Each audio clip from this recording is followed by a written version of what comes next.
In 1956, during the height of the Cold War, American industry turned to film as a way to explain itself to the public. This animated production, created for the American Petroleum Institute, presents a fictional journey, but one grounded in the economic ideas of its time.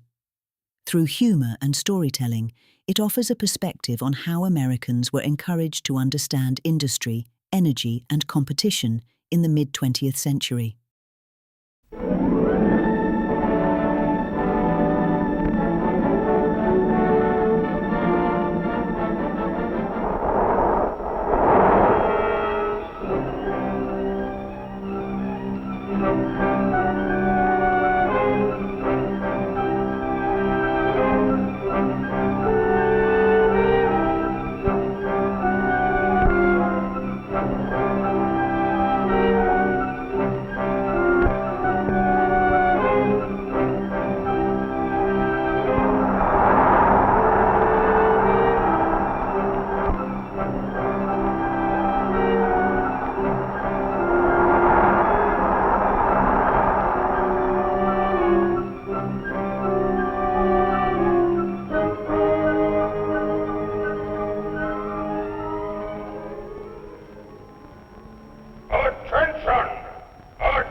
Please, thank you for this unsolicited testimonial.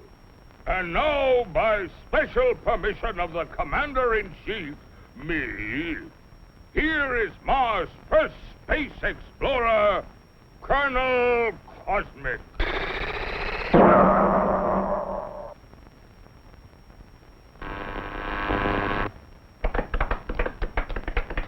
I can't tell you how happy I am to see your smiling faces once more. First, let me say that this trip was made possible only by our dauntless chief, Og the Magnificent, introducer of Og Power, which runs most of our industry, an inventor of Og Speed, which doubles the original Og Power. A short time ago, the master was having trouble with the state limousine. He had, of course, developed the explosive charge. But it was inclined to get a little out of hand, just slightly. And of course, there was always the problem of friction. Parts rubbing together, heating up, and causing all sorts of trouble.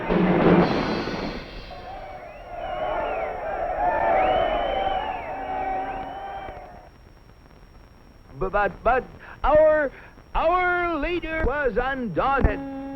He immediately ordered our first expedition into space to bring back the secret of how other planets got their state limousines to run smoothly.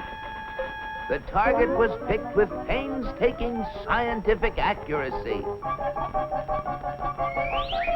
Destination Earth.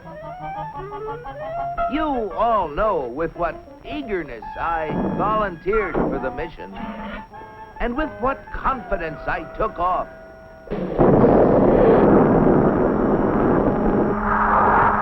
I took careful bearings and set out for my goal. It seemed no time till I was approaching a country of Earth called, the United States of America. I set her down like a feather.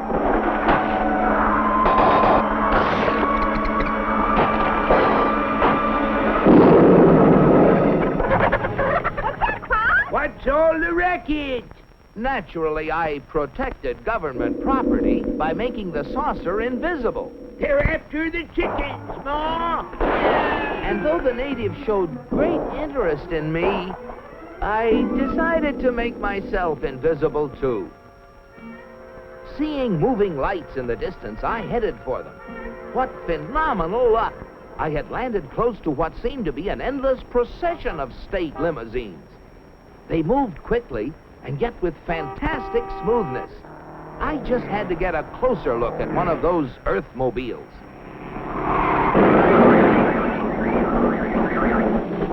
Just as I thought. Not only smooth and efficient, but powerful as well. I watched them for hours. Great Ganymede, they were superb.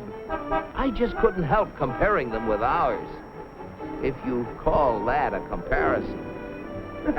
Surely these vehicles must be the property of the highest officials. I was wrong. It seems that almost everybody in this country has one of those, they call them automobiles. They use them for transportation, for business, for pleasure. They use them for all sorts of things. I found that these vehicles gather at places called service stations, where they are fed, lubricated, that's how they beat friction, and given the finest care. The source of their nourishment was something called petroleum. A power source like that must be a highly prized state secret. I had to find out about it. Perhaps the secret lay within this government archives building. It was heavily guarded, but casting discretion to the winds, I walked boldly inside. Their code was remarkably easy to break. They merely substituted the word oil for petroleum. And I soon got hold of a veritable mine of classified information. I began to assimilate the material. I soon found out that though petroleum products are easily found anywhere, petroleum itself is a very elusive substance.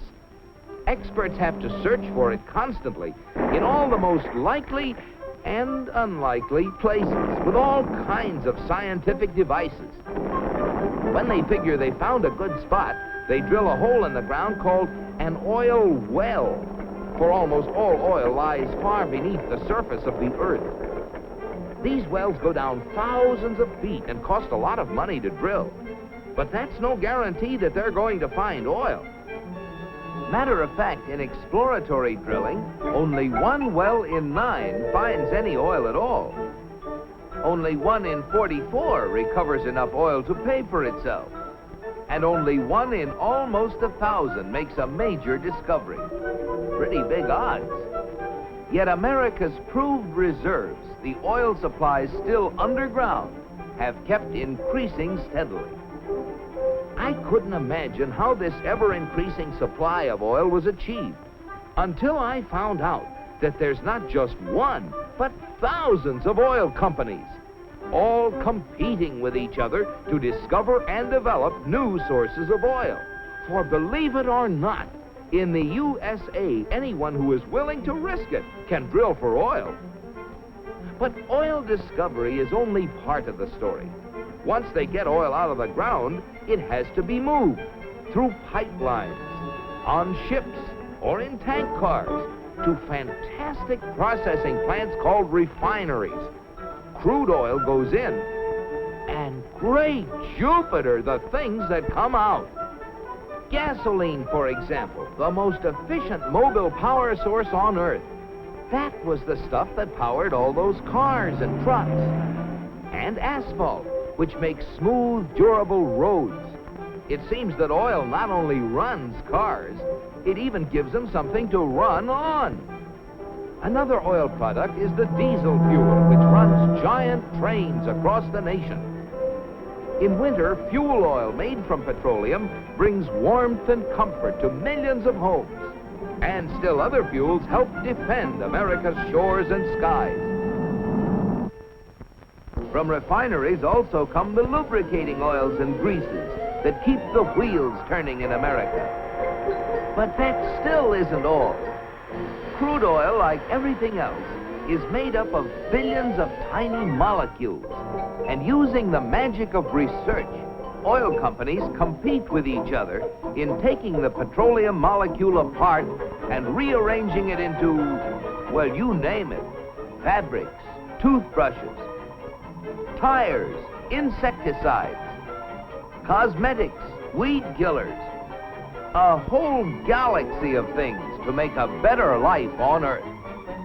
And you know, it isn't just oil companies that try to outdo each other, competing for the customer's dollar. The same story is true of almost every successful business enterprise in America. The result? A higher standard of living in the USA than in any other country on the whole planet. At last, the secret was mine. And now, to get proof of my discovery, smuggled past the border guards.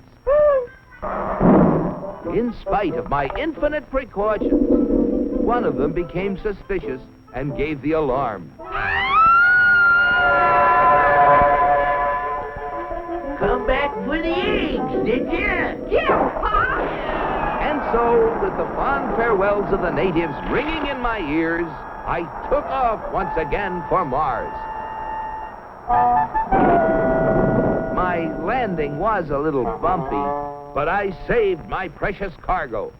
Yes, I brought the secrets back with me, and here they are. The big secret is, of course, oil, which has brought a better life to all the people in the USA. But the key to making oil work for everybody is competition. Fellow Martians, I thank you. Very interesting, Colonel. Oil, huh? Sounds splendid. But that, what was it? Competition. Not our kind of thing at all. Why, competition is downright un-Martian. Oil? We'll have oil for everybody. That's what we need. Oh, boy, oil.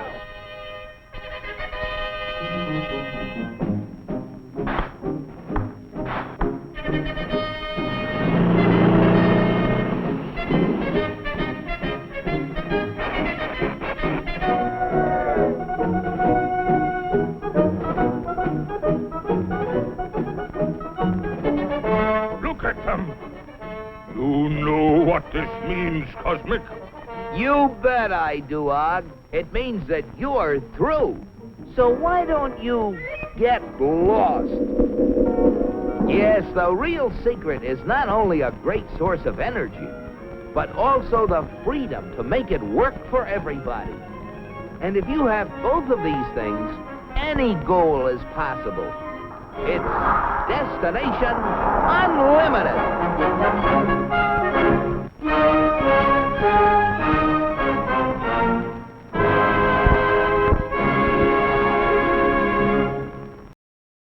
Viewed today, this film is less a lesson in economics and more a reflection of its historical moment. It reveals how industry and media work together to shape public understanding, blending entertainment with messaging in ways that were both subtle and deliberate. As with many films of its era, its lasting value lies not only in what it shows, but in what it sought to persuade.